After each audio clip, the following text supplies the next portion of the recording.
ಶ್ರೀ ಗುರುಗಣಪತಿಭ್ಯಾಂ ನಮಃ. ಶ್ರೀ ಶಾರದಾಂಬಾಯೇ ನಮಃ. ಎಲ್ಲ ನನ್ನ ಆತ್ಮೀಯ ವೀಕ್ಷಕ ಬಂಧುಗಳಿಗೆ ನಮಸ್ಕಾರ. ವೀಕ್ಷಕರೇ, ಶ್ರೀ ವಿಶ್ವಾವಸು ನಾಮ ಸಂವತ್ಸರ ದಕ್ಷಿಣಾಯಣ ಶರದೃತು ಆಶ್ವೀಜ ಮಾಸ ಅಕ್ಟೋಬರ್ ತಿಂಗಳ ಮಾಸ ಭವಿಷ್ಯಗಳನ್ನು ತಿಳ್ಕೊಳ್ಳೋಣ. ಅಕ್ಟೋಬರ್ ತಿಂಗಳಲ್ಲಿ ಬದಲಾಗುವಂತಹ ಗ್ರಹಗಳು ಅಂತ ಹೇಳಿದರೆ, ಅಕ್ಟೋಬರ್ 2ನೇ ತಾರೀಕು ಬುಧ ತುಲಾರಾಶಿಯನ್ನು ಪ್ರವೇಶ ಮಾಡ್ತಾನೆ. 24ನೇ ತಾರೀಕು ಬುಧ ಮತ್ತೊಮ್ಮೆ ತುಲಾರಾಶಿಯಿಂದ ವೃಶ್ಚಿಕ ರಾಶಿಯನ್ನು ಪ್ರವೇಶ ಮಾಡ್ತಾನೆ. ಅಕ್ಟೋಬರ್ 9ನೇ ತಾರೀಕು ಶುಕ್ರ ಕನ್ಯಾ ರಾಶಿಯನ್ನು ಪ್ರವೇಶ ಮಾಡ್ತಾನೆ. ಅದೇ ರೀತಿಯಲ್ಲಿ ಅಕ್ಟೋಬರ್ 17ನೇ ತಾರೀಕು ಸೂರ್ಯ ತುಲಾರಾಶಿಯನ್ನು ಪ್ರವೇಶ ಮಾಡ್ತಾನೆ. ಅಕ್ಟೋಬರ್ 18ನೇ ತಾರೀಕು ಗುರು ಮಿಥುನ ರಾಶಿಯಿಂದ ಕರ್ಕಾಟಕ ರಾಶಿ ತನ್ನ ಉಚ್ಚ ಕ್ಷೇತ್ರಕ್ಕೆ ಬರ್ತಾನೆ. ಗುರುಬಲ ಅನ್ನುವಂಥದ್ದು ಹಲವಾರು ರಾಶಿಗಳಿಗೆ ಪರಿವರ್ತನೆ ಆಗುವಂಥದ್ದು ಬಹಳ ವಿಶೇಷ. ವರ್ಷಕ್ಕೊಮ್ಮೆ ಒಂದು ರಾಶಿಯನ್ನು ಬದಲಾಯಿಸುವಂತಹ ಗುರು ಈ ಮಾಸದಲ್ಲಿ 18ನೇ ತಾರೀಕು ತನ್ನ ಉಚ್ಚ ಕ್ಷೇತ್ರವಾದಂತಹ ಕರ್ಕಾಟಕ ರಾಶಿಗೆ ಪ್ರವೇಶ ಮಾಡ್ತಾನೆ. ಈ ಒಂದು ಪರಿವರ್ತನೆ ಎಲ್ಲ ರಾಶಿಯವರಿಗೂ ಕೂಡ ಬಹಳಷ್ಟು ಶುಭ ಫಲಗಳನ್ನು ಕೊಡುವಂಥದ್ದಾಗಿರುತ್ತೆ. ಖಂಡಿತ ಅನುಕೂಲಗಳನ್ನು ನೋಡ್ತೀರಾ ವೀಕ್ಷಕರೇ.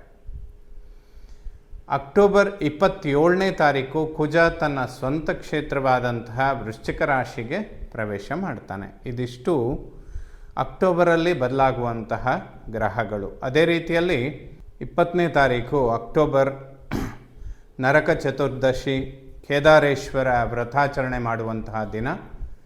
ಧನಲಕ್ಷ್ಮಿ ಪೂಜೆ ಬಹಳ ವಿಶೇಷ ಫಲಗಳನ್ನು ಕೊಡುವಂಥದ್ದಿರುತ್ತೆ.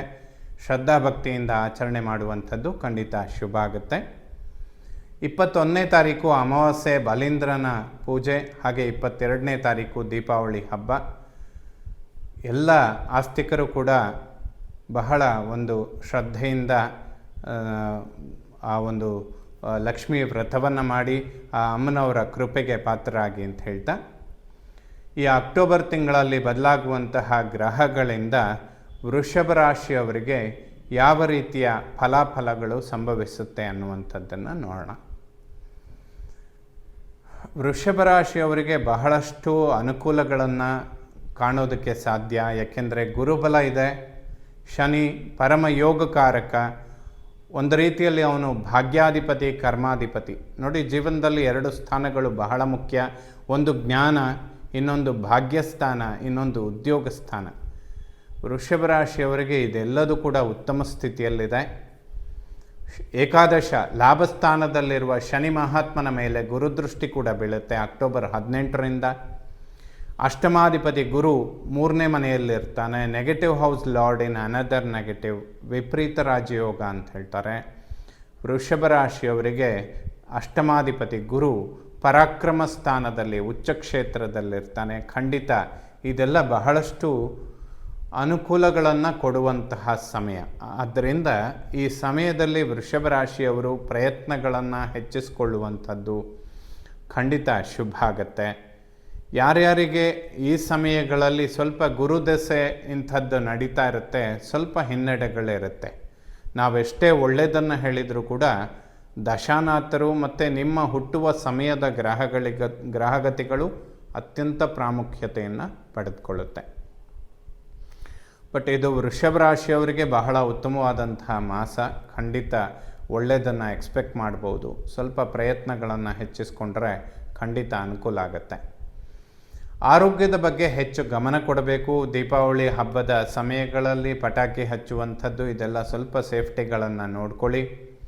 ಏಕೆಂದರೆ ಕುಜ ಮತ್ತು ಬುಧ ಅವರಿಬ್ಬರು ಒಟ್ಟಿಗೆ ಸಂಚಾರ ಮಾಡ್ತಾರೆ. ಅವರಿಬ್ಬರ ನಡುವೆ ಅಪಾರವಾದ ಶತ್ರುತ್ವ ಇರುತ್ತೆ.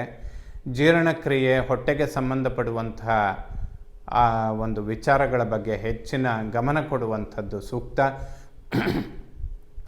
ಸ್ಕಿನ್ ಅಲರ್ಜಿಗಳಾಗುವಂಥದ್ದು. ಆದ್ದರಿಂದ ಈ ಹಬ್ಬದ ಸಮಯಗಳಲ್ಲಿ ಸ್ವಲ್ಪ ಮುನ್ನೆಚ್ಚರಿಕೆಗಳನ್ನು ಇಟ್ಕೊಳ್ಳುವಂಥದ್ದು ಸೂಕ್ತ ಆಗುತ್ತೆ. ಅದರಲ್ಲೂ ಕೂಡ ವೃಷಭ ರಾಶಿಯವರಿಗೆ ಲಗ್ನ ರಾಶಿಯ ಅಧಿಪತಿಯಾದಂತಹ ಶುಕ್ರ ನೀಚ ಕ್ಷೇತ್ರದಲ್ಲಿರ್ತಾನೆ. ಸೂರ್ಯನೂ ಕೂಡ ನೀಚ ಕ್ಷೇತ್ರದಲ್ಲಿರ್ತಾನೆ. ಶನಿ ಮಹಾತ್ಮನ ದೃಷ್ಟಿ ಲಗ್ನ ಮತ್ತು ರಾಶಿಯ ಮೇಲೆ ಬೀಳ್ತಾ ಇರುತ್ತೆ. ಈ ಎಲ್ಲ ಕಾಂಬಿನೇಷನ್ಗಳು ವೃಷಭ ರಾಶಿಯವರು ಸ್ವಲ್ಪ ಆರೋಗ್ಯದ ಬಗ್ಗೆ ಗಮನ ಕೊಡುವಂಥದ್ದು ಒಳ್ಳೆಯದಾಗತ್ತೆ. ಅದು ಒಂದೇ ಅತ್ಯಂತ ಅವಶ್ಯಕವಾಗಿ ಬೇಕಾಗಿರುವಂಥದ್ದು. ದ್ವಿತೀಯ ವಾಕ್ಸ್ಥಾನ, ಕುಟುಂಬ ಸ್ಥಾನ ಅಂತ ಹೇಳ್ತೇವೆ. ಆ ಸ್ಥಾನಾಧಿಪತಿ ಬುಧ ಷಷ್ಠದಲ್ಲಿರ್ತಾನೆ. ಮುಂದಿನ ತಿಂಗಳಲ್ಲಿ ಅಂದರೆ ಈ ತಿಂಗಳ ಅಂತ್ಯಭಾಗ 24ನೇ ತಾರೀಕು ವೃಶ್ಚಿಕ ರಾಶಿಯನ್ನು ಪ್ರವೇಶ ಮಾಡ್ತಾನೆ. ಸ್ವಲ್ಪ ವಾಗ್ವಾದಗಳನ್ನು ಮಾಡಿಕೊಳ್ಳದೆ ಇರೋದು ಉತ್ತಮ. ಧನ ವ್ಯಯಗಳು ಸ್ವಲ್ಪ ಸಂಭವಿಸುತ್ತೆ. ಹಾಗೆ ಧನಾಗಮನ ಕೂಡ ಅನುಕೂಲಕ್ಕೆ ಬರುತ್ತೆ. ವೃಷಭ ರಾಶಿಯವರಿಗೆ ಖಂಡಿತ ಹಣಕಾಸಿನ ವಿಚಾರದಲ್ಲಿ ಅನುಕೂಲ ಆಗುವಂಥದ್ದು. ಕುಜ ಮತ್ತು ಬುಧನ ಯುತಿ ಆಗೋದ್ರಿಂದ ವಾಕ್ಯಗಳನ್ನು ಸ್ವಲ್ಪ ಸೌಮ್ಯ ಮಾಡಿಕೊಂಡ್ರೆ ಇನ್ನಷ್ಟು ವ್ಯಾವಹಾರಿಕವಾದ ಅನುಕೂಲಗಳನ್ನು ವೃಷಭ ರಾಶಿಯವರು ಕಾಣೋದಕ್ಕೆ ಸಾಧ್ಯ ಆಗುತ್ತೆ. ಒಡಹುಟ್ಟು ಪರಾಕ್ರಮ ಸ್ಥಾನದಲ್ಲಿ ಗುರು ಉಚ್ಚ ಕ್ಷೇತ್ರದಲ್ಲಿರ್ತಾನೆ. ವೃಷಭ ರಾಶಿಯವರಿಗೆ ಇದು ಒಂದು ಅದ್ಭುತವಾದಂತಹ ಸಮಯ. ಒಡಹುಟ್ಟುಗಳ ನಡುವೆ ಯಾವುದೇ ವ್ಯಾವಹಾರಿಕ ಕಮಿಟ್ಮೆಂಟ್ಗಳಿದ್ದರೆ ಈ ಸಮಯದಲ್ಲಿ ಪೂರೈಸ್ಕೊಳ್ಳಿ, ಖಂಡಿತ ಅನುಕೂಲಕ್ಕೆ ಬರುತ್ತೆ. ಅಂದರೆ ನೀವೇ ಪ್ರಯತ್ನ ಮಾಡಬೇಕು ಅಂತಿಲ್ಲ, ಅದೇ ಮುಂಚೂಣಿಗೆ ಬರುತ್ತೆ. ಅದನ್ನು ಸ್ವಲ್ಪ ಮುಂದುವರಿಸ್ಕೊಂಡು ಹೋದರೆ ಖಂಡಿತ ಅನುಕೂಲಗಳನ್ನು ನೋಡ್ತೀರಾ. ಒಡಹುಟ್ಟುಗಳ ನಡುವೆ ಸಾಮರಸ್ಯ ತುಂಬ ಉತ್ತಮ ಸ್ಥಿತಿಗೆ ಬರುತ್ತೆ. ಸೋದರಿಯರಿಗೆ ಸ್ವಲ್ಪ ಆರೋಗ್ಯದ ವ್ಯತ್ಯಾಸಗಳು ಉಂಟಾಗುತ್ತೆ. ಲಕ್ಷ್ಮೀ ನರಸಿಂಹನ ದರ್ಶನ ಮಾಡಿದರೆ ಖಂಡಿತ ಒಳ್ಳೆಯದಾಗತ್ತೆ. ಮತ್ತು ವೃಷಭ ರಾಶಿಯವರು ಯಾವುದಾದ್ರೂ ಧನಾಗಮನಗಳು ಅಂದರೆ ಹಣಕಾಸಿನ ವಿಚಾರದಲ್ಲಿ ಅನುಕೂಲಗಳು, ಬ್ಯಾಂಕ್ ಲೋನ್ಗಳನ್ನು ಎಕ್ಸ್ಪೆಕ್ಟ್ ಮಾಡ್ತಾ ಇದ್ದರೆ ಖಂಡಿತ ಅದು ಸಕ್ಸಸ್ಸನ್ನು ಪಡ್ಕೊಳ್ಳುತ್ತೆ. ಈ ಸಮಯದಲ್ಲಿ ಆ ಪ್ರಯತ್ನಗಳನ್ನು ಖಂಡಿತ ಹೆಚ್ಚಾಗಿ ಮಾಡಿದರೆ ಆದಷ್ಟು ಬೇಗ ಅದರ ಬಗ್ಗೆ ಅನುಕೂಲಗಳನ್ನು ಕಾಣ್ತೀರ. ವಿದ್ಯೆ, ಮಾತೃ, ವಾಹನ, ಸುಖ, ಪ್ರಾಪರ್ಟಿ ಆ ಸ್ಥಾನದಲ್ಲಿ ಕೇತುವಿನ ಸಂಚಾರ ಆಗ್ತಾ ಇರುತ್ತೆ. ಸೂರ್ಯನು ಕೂಡ ಆ ಸ್ಥಾನಾಧಿಪತಿಯಾಗಿ ನೀಚ ಕ್ಷೇತ್ರದಲ್ಲಿರ್ತಾನೆ. ಲಗ್ನಾಧಿಪತಿ ಶುಕ್ರನು ಕೂಡ ನೀಚ ಕ್ಷೇತ್ರದಲ್ಲಿದ್ದಾನೆ. 3 ಗ್ರಹಗಳು ಸ್ವಲ್ಪ ನೆಗೆಟಿವಲ್ಲಿರೋದ್ರಿಂದ ವಾಹನ ಚಾಲನೆ ಮಾಡುವಂತಹ ವಿಚಾರಗಳಲ್ಲಿ ವೃಷಭ ರಾಶಿಯವರು ಗಡಿಬಿಡಿ ಮಾಡಿಕೊಳ್ಬಾರ್ದು. ಅದರಲ್ಲೂ ಈ ಹಬ್ಬದ ಸಮಯ, ಅಮಾವಾಸ್ಯೆಯ ದಿನ ತುಂಬ ಪ್ರಯಾಣಗಳನ್ನು ಮಾಡುವಂಥದ್ದು, ರಾತ್ರಿಯ ಪ್ರಯಾಣ ಇಂಥದ್ದನ್ನೆಲ್ಲ ಅವಾಯ್ಡ್ ಮಾಡಿಕೊಳ್ಳುವಂಥದ್ದು ಅನುಕೂಲಕ್ಕೆ ಬರುತ್ತೆ. ವಾಹನದಿಂದ ಸ್ವಲ್ಪ ತೊಂದರೆಗಳಿದ್ದಾವೆ ವೃಷಭ ರಾಶಿಯವರಿಗೆ, ಅದನ್ನು ಅವಾಯ್ಡ್ ಮಾಡ್ಕೊಳ್ಳಿ. ಮತ್ತು ಹೊಸ ಪ್ರಾಪರ್ಟಿ ಅಥವಾ ಭೂಮಿ ಖರೀದಿ ಮಾಡುವಂಥದ್ದು ಅಥವಾ ಮಾರುವಂಥದ್ದು, ವಾಹನಗಳನ್ನು ಖರೀದಿ ಮಾಡುವಂಥದ್ದು ಇವೆಲ್ಲ ಖಂಡಿತ ಶುಭ ಆಗುತ್ತೆ. ಗುರುಬಲ ಅನ್ನುವಂಥದ್ದು ವೃಷಭ ರಾಶಿಯವರಿಗೆ ಬಹಳಷ್ಟು ಅನುಕೂಲಗಳನ್ನು ಮಾಡಿಕೊಡುತ್ತೆ. ಕರ್ಮ ಉದ್ಯೋಗದಲ್ಲಿ ರಾಹು ಇದ್ದಾನೆ, ಲಾಭಸ್ಥಾನದಲ್ಲಿ ಶನಿ ಇದ್ದಾನೆ, ಧನಸ್ಥಾನದಲ್ಲಿ ಗುರು ಇದ್ದಾನೆ. ಸ್ವಲ್ಪ ಅನಿರೀಕ್ಷಿತ ಖರ್ಚುಗಳನ್ನು ಮಾಡಿಸ್ತಾನೆ ಗುರು, ಆದರೂ ಕೂಡ ಅದು ಮುಂದೆ ಅನುಕೂಲಕ್ಕೆ ಖಂಡಿತವಾಗ್ಲೂ ಬರುತ್ತೆ. ದತ್ತಾತ್ರೇಯರಿಗೆ ಸಂಬಂಧಪಡುವ ಸ್ತೋತ್ರಗಳನ್ನು ಪಠನೆ ಮಾಡಿ ಖಂಡಿತ ವೃಷಭ ರಾಶಿಯವರಿಗೆ ಅದು ಬಹಳಷ್ಟು ಅನುಕೂಲಗಳನ್ನು ಕೊಡುತ್ತೆ. ಮಾತೃವಿನ ಆರೋಗ್ಯದ ಬಗ್ಗೆ ಸ್ವಲ್ಪ ಗಮನ ಕೊಡುವಂಥದ್ದು ಅವಶ್ಯಕ.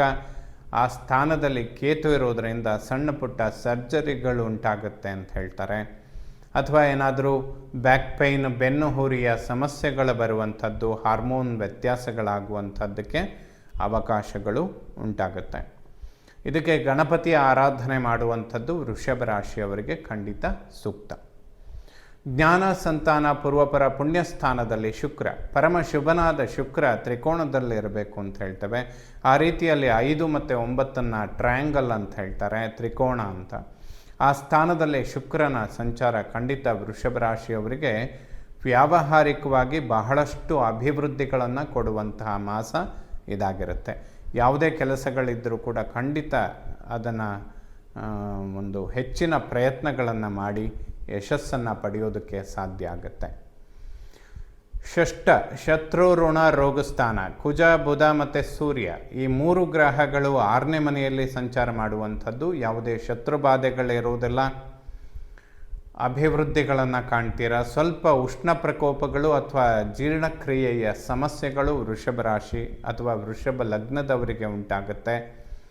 ಲಕ್ಷ್ಮೀ ನರಸಿಂಹನ ದರ್ಶನ ಮಾಡಿದರೆ ಖಂಡಿತ ಶುಭ ಆಗುತ್ತೆ. ಹಬ್ಬದ ಸಮಯಗಳಲ್ಲಿ ಸ್ವಲ್ಪ ಅಲರ್ಜಿಗಳನ್ನು ಮಾಡಿಕೊಳ್ಳದೆ ಇರೋದ್ರ ಬಗ್ಗೆ ಗಮನ ಕೊಡುವಂಥದ್ದು ಸೂಕ್ತ. ಮಾಂಗಲ್ಯ ಸ್ಥಾನದ ಮೇಲೆ ಗುರುದೃಷ್ಟಿ ಬೀಳ್ತಾ ಇದೆ. ವೃಷಭ ರಾಶಿಯವರು ಯಾರ್ಯಾರು ವಿವಾಹಕ್ಕಾಗಿ ಬಹಳ ಸಮಯಗಳಿಂದ ವೆಯ್ಟ್ ಮಾಡ್ತಾ ಇದ್ದೀರಾ, ಅವರಿಗೆ ಇದು ಒಂದು ಶುಭ ಸಮಯ. ಈ ಸಮಯದಲ್ಲಿ ಅದಕ್ಕೆ ಪರಿಹಾರಗಳನ್ನು ಮಾಡಿಕೊಳ್ಳಿ, ಅಂದರೆ ಪ್ರಯತ್ನಗಳನ್ನು ಹೆಚ್ಚಿಸ್ಕೊಳ್ಳಿ. ಇದಕ್ಕಿಂತ ಶುಭ ಸಮಯ ಸಿಗೋದಿಲ್ಲ. ಇನ್ನೊಂದು 2 ವರ್ಷದ ನಂತರ 7.5 ಪ್ರಾರಂಭ ಆಗುತ್ತೆ. ಅಷ್ಟರ ಒಳಗಡೆ ಒಂದು ದಾಂಪತ್ಯ ಜೀವನ ಅಥವಾ ಸಂತಾನ, ಇದಕ್ಕೆಲ್ಲ ಒಂದು ಉತ್ತಮವಾದಂತಹ ಸಮಯ ಇದಾಗಿರುತ್ತೆ. ಗುರುದೃಷ್ಟಿ ಕೂಡ 3ನೇ ಮನೆಯಲ್ಲಿರುವಂತಹ ಉಚ್ಚ ಸ್ಥಾನದಲ್ಲಿರುವಂತಹ ಗುರುವಿನ ದೃಷ್ಟಿ ವಿವಾಹ ಸ್ಥಾನದ ಮೇಲೆ ಬೀಳ್ತಾ ಇರುತ್ತೆ. ಮಾಂಗಲ್ಯ ಸ್ಥಾನದ ಮೇಲೆ ಬೀಳುವ ಗುರುದೃಷ್ಟಿ ವಿವಾಹ ಇಂತಹ ಶುಭ ಕಾರ್ಯಗಳಿಗೆ ಖಂಡಿತ ಶುಭ ಆಗುತ್ತೆ. ದಂಪತಿಗಳ ನಡುವೆ ಆರೋಗ್ಯದಲ್ಲಿ ಅಭಿವೃದ್ಧಿಗಳನ್ನು ಕಾಣ್ತೀರಾ. ಮಾನಸಿಕ ನೆಮ್ಮದಿಗಳಿಗೆ ಸಾಧ್ಯ ಆಗುತ್ತೆ. ಅಷ್ಟಮವನ್ನು ಮೃತ್ಯುಸ್ಥಾನ ಅಂತ ಹೇಳ್ತೇವೆ. ಆ ಸ್ಥಾನಾಧಿಪತಿ ಗುರು ಪರಾಕ್ರಮದಲ್ಲಿ ಉಚ್ಚ ಕ್ಷೇತ್ರದಲ್ಲಿರ್ತಾನೆ. ಯಾವುದೇ ಮೃತ್ಯು ಕಂಟಕಗಳಿಗೆ ಅವಕಾಶ ಇರೋದಿಲ್ಲ. ಖಂಡಿತ ಶುಭ ಫಲಗಳನ್ನು ಪಡಿಬೋದು. ಟೆನ್ಷನ್ ತುಂಬ ಕಡಿಮೆ ಇರುತ್ತೆ ಅಂತ ಕೂಡ ಹೇಳ್ಬೋದು. 9ನೇ ಮನೆಯನ್ನು ಭಾಗ್ಯಸ್ಥಾನ ಅಂತ ಹೇಳ್ತೇವೆ. ಭಾಗ್ಯಸ್ಥಾನಾಧಿಪತಿ ಶನಿ ಉಚ್ಚ ಕ್ಷೇತ್ರದಲ್ಲಿರ್ತಾನೆ. ಭಾಗ್ಯಸ್ಥಾನದ ಮೇಲೆ ಕುಜನ ದೃಷ್ಟಿ ಕೂಡ ಈ ತಿಂಗಳ 27ರ ನಂತರದಲ್ಲಿ ಬೀಳುವಂಥದ್ದಿರುತ್ತೆ. ಖಂಡಿತ ಭಾಗ್ಯೋದಯಗಳನ್ನು ಕಾಣೋದಕ್ಕೆ ಸಾಧ್ಯ. ವೃಷಭ ರಾಶಿಯವರಿಗೆ ಬಹಳಷ್ಟು ಅನುಕೂಲಗಳು ಮತ್ತು ಭಾಗ್ಯೋದಯಗಳು ಉಂಟಾಗುತ್ತೆ. ಆ ಸ್ಥಾನಾಧಿಪತಿ ಶನಿ ಲಾಭದಲ್ಲಿದ್ದು ಅವನ ಮೇಲೆ ಗುರುದೃಷ್ಟಿ ಬೀಳುವಂಥದ್ದು. ಅಕ್ಟೋಬರ್ 18ರ ನಂತರ ವೃಷಭ ರಾಶಿಯವರು ಇನ್ನೂ ಹೆಚ್ಚಿನ ಅಭಿವೃದ್ಧಿಗಳನ್ನು ಅಥವಾ ಭಾಗ್ಯೋದಯಗಳನ್ನು ಎಕ್ಸ್ಪೆಕ್ಟ್ ಮಾಡ್ಬೋದು. ಕರ್ಮ ಉದ್ಯೋಗ ಸ್ಥಾನಾಧಿಪತಿ ಶನಿ ಲಾಭದಲ್ಲಿದ್ದಾನೆ, ಅವನ ಮೇಲೆ ಗುರುದೃಷ್ಟಿ ಇದೆ. ಕರ್ಮ ಉದ್ಯೋಗ ಕ್ಷೇತ್ರದಲ್ಲಿ ರಾಹುವಿನ ಸಂಚಾರ ಆಗ್ತಾ ಇದೆ. ವೃಷಭ ರಾಶಿಯವರು ಯಾವುದೇ ಉದ್ಯೋಗದ ಪರಿವರ್ತನೆಗಳನ್ನು ಎಕ್ಸ್ಪೆಕ್ಟ್ ಮಾಡಿದರೆ ಖಂಡಿತ ಅನುಕೂಲಕ್ಕೆ ಬರುತ್ತೆ. ಈ ಸಮಯಗಳಲ್ಲಿ ಆ ಪ್ರಯತ್ನಗಳನ್ನು ಖಂಡಿತವಾಗ್ಲೂ ಮಾಡ್ಬೋದು. ಪ್ರಯತ್ನಗಳನ್ನು ಹೆಚ್ಚಿಸ್ಕೊಂಡ್ರೆ ಪ್ರಮೋಷನ್, ಬಡ್ತಿ ಅಥವಾ ಹೊಸ ಉದ್ಯೋಗ, ಇನ್ವೆಸ್ಟ್ಮೆಂಟ್, ವ್ಯವಹಾರ ಇದೆಲ್ಲದರಲ್ಲೂ ಕೂಡ ವೃಷಭ ರಾಶಿಯವರಿಗೆ ಅನುಕೂಲಗಳು ಖಂಡಿತವಾಗ್ಲೂ ಉಂಟಾಗುತ್ತೆ. ಲಾಭಸ್ಥಾನದಲ್ಲಿ ಶನಿ ಸಂಚಾರ, ಅವನ ಮೇಲೆ ಶನಿ ದೃಷ್ಟಿ ಬೀಳ್ತಾ ಇರುತ್ತೆ. ಕಡಿಮೆ ಪ್ರಯತ್ನ, ಹೆಚ್ಚಿನ ಲಾಭ ಇದೆಲ್ಲ ವೃಷಭ ರಾಶಿಯವರಿಗೆ ಉಂಟಾಗುತ್ತೆ. ಯಾವುದೇ ಸಮಸ್ಯೆಗಳು ಖಂಡಿತವಾಗ್ಲೂ ಬರೋದಿಲ್ಲ. ವ್ಯಯಾಧಿಪತಿಯಾದಂತಹ ಕುಜ ಷಷ್ಠದಲ್ಲಿದ್ದಾನೆ. ಈ ಒಂದು ಅಕ್ಟೋಬರ್ ತಿಂಗಳಲ್ಲಿ ವೃಷಭ ರಾಶಿಯವರಿಗೆ ಒಂದು 2-3 ವಿಪರೀತ ರಾಜಯೋಗಗಳು ಸೃಷ್ಟಿಯಾಗುತ್ತೆ. ಅಷ್ಟಮಾಧಿಪತಿ ಗುರು ಪರಾಕ್ರಮದಲ್ಲಿ ಉಚ್ಚ ಕ್ಷೇತ್ರಕ್ಕೆ ಬರ್ತಾನೆ. ಗುರುಬಲ ಇನ್ನಷ್ಟು ಫಲ ಕೊಡೋದಕ್ಕೆ ಶುರುವಾಗುತ್ತೆ. ಅದು ಉದ್ಯೋಗ, ವಿವಾಹ, ಸಂತಾನ ಈ 3 ವಿಚಾರಗಳಿಗೆ ವೃಷಭ ರಾಶಿಯವರಿಗೆ ಖಂಡಿತ ಅನುಕೂಲಗಳನ್ನು ಮಾಡಿಕೊಡುತ್ತೆ. ಅದೇ ರೀತಿಯಲ್ಲಿ ವ್ಯಯಾಧಿಪತಿಯಾದಂತಹ ಕುಜನು ಕೂಡ ಷಷ್ಠ ಭಾವದಲ್ಲಿರುವಂಥದ್ದು. ಈ ಒಂದು ಪರಿವರ್ತನೆ ಕೂಡ ಭೂಮಿ ಅಥವಾ ಪ್ರಾಪರ್ಟಿ ವಿಚಾರದಲ್ಲಿ, ಪಿತ್ರಾರ್ಜಿತ ಆಸ್ತಿ, ತಂದೆಗೆ ಅನುಕೂಲಗಳು ಉಂಟಾಗುವಂಥದ್ದು, ಇದನ್ನೆಲ್ಲ ಕಾಣ್ತೀರಾ. ಯಾವುದೇ ಸಮಸ್ಯೆಗಳಿಲ್ಲ. ಅಕ್ಟೋಬರ್ 17ರ ನಂತರ ಸೂರ್ಯ ನೀಚ ಕ್ಷೇತ್ರಕ್ಕೆ ಬಂದಾಗ ಪಿತೃಕಾರಕನಾಗಿ ಪಿತೃವಿನ ಆರೋಗ್ಯದ ಬಗ್ಗೆ 1 ಮಾಸಗಳ ಕಾಲ, ಅಂದರೆ ವೃಷಭ ರಾಶಿಯವರು ಅಕ್ಟೋಬರ್ 17ರಿಂದ ಸೆಪ್ಟೆಂಬರ್ 17ರ ತನಕ ಸ್ವಲ್ಪ ಆರೋಗ್ಯ, ಅದರಲ್ಲೂ ತಂದೆಯ ಆರೋಗ್ಯದ ಬಗ್ಗೆ ಗಮನ ಕೊಡುವಂಥದ್ದು ಸೂಕ್ತ ಆಗುತ್ತೆ. ಎಲ್ಲ ನವಗ್ರಹಗಳು ಕೂಡ ವೃಷಭ ರಾಶಿಯವರಿಗೆ ಶುಭ ಫಲಗಳನ್ನೇ ಕೊಡುವಂಥವರಾಗಲಿ. ಶ್ರೀ ಶಾರದಾ ಪರಮೇಶ್ವರಿಯ ಸಂಪೂರ್ಣ ಅನುಗ್ರಹ ಎಲ್ಲ ನನ್ನ ವೀಕ್ಷಕ ಬಂಧುಗಳ ಮೇಲಿರಲಿ. ಶುಭವಾಗಲಿ ವೀಕ್ಷಕರು.